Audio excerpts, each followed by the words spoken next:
everybody, this is Praxis. Yesterday was a really late night getting the last of the caps down, holding down the roof on the greenhouses, and I'm really glad that we did because there was a lot of wind last night. It was gusting quite a bit, and I'm glad that stuff was all down and secure. But that said, we were working until we could not really see.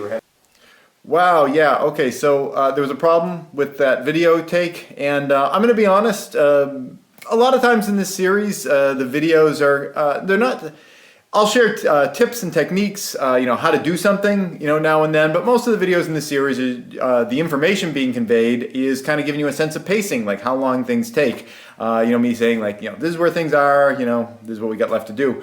The video that just got ruined, that we were starting earlier, was actually really awesome and really informative, and I was really pissed when I found out that the camera had some kind of an issue with it. As you see over behind you to your left over there, it's all done. It went really well. But I do want to share with you what I did over there because it's important. I'm using this as kind of a stand-in for the pipe that we have going under there with the radon. What I had done is that I took some cinder blocks, which I think are a really useful item in terms of like prepping for emergencies. I think having some cinder blocks on hand is kind of a nice idea. I took the cinder blocks and I stacked them around on the sides of the pipe there. I'm using this foam to simulate cinder blocks here. Stacked the cinder blocks on the side so they were higher than the pipe. Actually, it was just one cinder block, but for the purpose of this demonstration, this foam's thinner. And then I took some paper stones, actually similar to what is right down here, and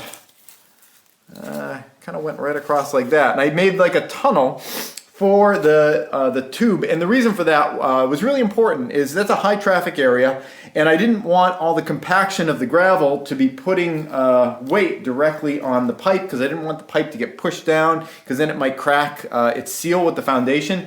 So I did this, so all the compaction is being directed into the cinder blocks. It went really well. It's a really useful technique. It's important if you're ever burying something like that and there's a high degree of likelihood that there'll be compaction around it and you don't want the weight directly on the pipe, make kind of like a little tunnel for yourself so that there's no weight actually transferring onto the pipe. As you can see, the whole thing went really well. It goes all the way up over there. We're going to be putting the fan in a little bit. Today I'm working on the wall boards, because now that this area is flat and smooth, I can get ladders in here, and that's about 2 hours of work there, the wall boards there. I'm thinking by the end of the day today I might make it to this window here, and then I'll need a day or two to finish up the rest of it. So I'm bummed that video got ruined, but at least we can kind of convey the important concept of trying to keep weight off of certain things when they're buried under the ground. That's it. Thanks for watching.